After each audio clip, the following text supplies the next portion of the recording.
ప్రభుత్వ పాఠశాలలో చదువుకుంటున్న మీరు ఈ రకంగా రాణించడం ఇది ప్రభుత్వానికే గర్వకారణము.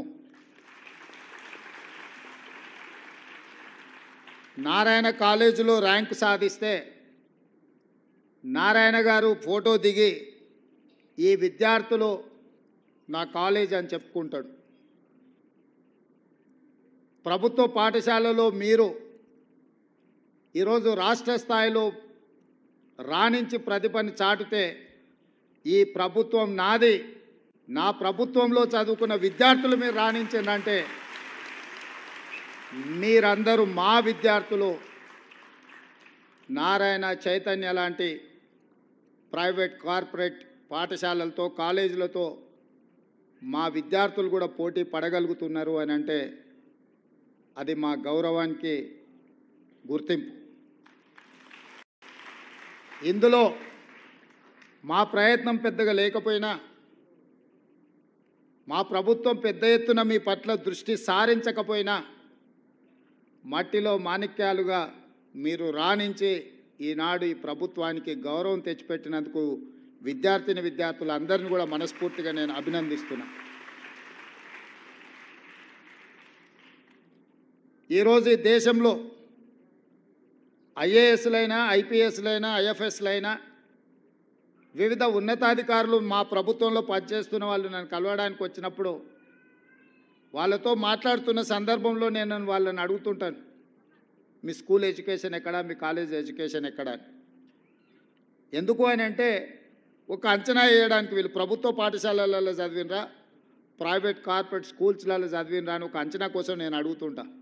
90% ఐఏఎస్, ఐపీఎస్లు ప్రభుత్వ పాఠశాలలలో చదువుకున్న వాళ్ళే ఎన్నికవుతున్నారు.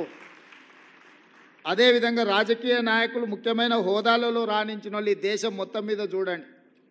నిన్న ప్రమాణ స్వీకారం చేసిన నరేంద్ర మోడీ గారు కావచ్చు, 12 తారీఖు నాడు ప్రమాణ స్వీకారం చేయబోయే నారా చంద్రబాబు నాయుడు గారు కావచ్చు, డిసెంబర్ 7, 2023 నాడు ప్రమాణ స్వీకారం చేసిన మీ రేవంత్ అన్న కావచ్చు, మేమందరం ప్రభుత్వ పాఠశాలల్లో చదువుకొనే ఈ స్థాయికి వచ్చినాం. మేము ఈ స్థాయికి రావడానికి కారణం మా తల్లిదండ్రుల కంటే కూడా ఆ పాఠశాలల్లో చదువులు చెప్పిన గురువులదే. నేను ఎందుకు ఈ అంశాన్ని గుర్తు చేస్తున్నా అంటే మా ప్రభుత్వం బాధ్యత తీసుకున్న వెంబడే బుర్రా వెంకటేశం గారిని ఎడ్యుకేషన్ సెక్రటరీగా నియమించి చాలా సంవత్సరాల నుంచి ప్రభుత్వ పాఠశాలలు నిర్వీర్యమైపోయినాయి, వీటి పట్ల శ్రద్ధ తగ్గింది, టీచర్లు లేరని విద్యార్థులు రావడం లేదు, విద్యార్థులు లేరని పాఠశాలలు మూసేస్తుంది ప్రభుత్వం. ఇది కోడి ముందా గుడ్డి ముందా అని అంటే ఏది చెప్పలేదు. ప్రభుత్వం టీచర్లను పెట్టకపోతే విద్యార్థులు ఎట్లాగూ రారు. విద్యార్థులు రావడం లేదనే నెపంతో సింగిల్ టీచర్ పాఠశాలలు అన్నిటిని కూడా మూసేసే పరిస్థితి వచ్చింది. ఇదే కాకుండా కొన్ని స్కూళ్ళల్లో 8-9 మంది విద్యార్థులు ఉంటే 10-12 మంది టీచర్లు ఉంటున్నారు. అంటే వివిధ సబ్జెక్ట్స్ చెప్పడానికి ఆ టీచర్లు అవసరం, వివిధ తరగతుల కోసం ఇది ఒక సమస్యగా మారింది.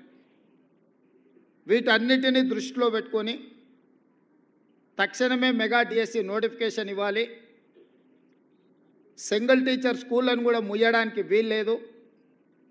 తండాలలో, గూడాలలో, మారుమూల ప్రాంతాలలో ప్రభుత్వ పాఠశాలలను నిర్వహించడం ద్వారా పేదలకు, దళితులకు, గిరిజనులకు విద్యను అందుబాటులోకి తీసుకురావాలి. వాళ్ళ తల్లిదండ్రులకు, వాళ్ళ కుటుంబాలకు ఆర్థిక భారం ఉండకూడదు. వాళ్ళ ప్రాంతాలను వదిలి ఇతర ప్రాంతానికి వెళ్ళి పిల్లల్ని చదివించాలి అని అంటే తల్లినో తండ్రినో రోజంతా కూలికి వెళ్ళకుండా వ్యవసాయం పనులు మానుకొని వాళ్ళు వెళ్ళాల్సిన పరిస్థితి. ఇది ఒక పెద్ద సామాజిక సమస్య. ఆర్థికంగా చూస్తే ఒక టీచర్కి 50,000, 60,000, 70,000 జీతం ఇవ్వడం, ఆ పాఠశాల నిర్వహణకు అత్యధికంగా ఖర్చు అవ్వడం, ఆ పాఠశాలలో 6-7 మంది విద్యార్థులు ఉంటే ఇప్పుడే మా అధికారి చెప్తున్నారు, ఒక విద్యార్థి మీద 80,000 రూపాయలు మనం ఖర్చు పెడుతున్నామని యావరేజ్గా. ఈ 80,000 రూపాయలు ఎక్కడ ఖర్చు అవుతుంది? నాకు తెలిసినంతవరకు నేను పూర్తిగా సమీక్షించలేదు, కానీ మ్యాక్సిమం ఈ ఇన్వెస్ట్మెంట్ అంతా శాలరీస్ మీదనే పోతుంది. ఇన్ఫ్రాస్ట్రక్చర్ మీదనో మౌలిక వసతులను ఏర్పాటు చేసే దాని మీద ప్రభుత్వం దృష్టి తక్కువ పెట్టడం వల్ల ఇది ఒక గందరగోళమైన పరిస్థితికి దారి తీసింది. అందుకే మా ప్రభుత్వం మెగా డిఎస్సి నోటిఫికేషన్ ద్వారా 11,000 పైచిలకు ఖాళీలుగా ఉన్న టీచర్ల నియామకాలు చేపట్టడం ద్వారా పేదలకు గూడాలలో తండాలలో కూడా విద్యను అందుబాటులోకి తీసుకురావాలన్న సంకల్పంతోనే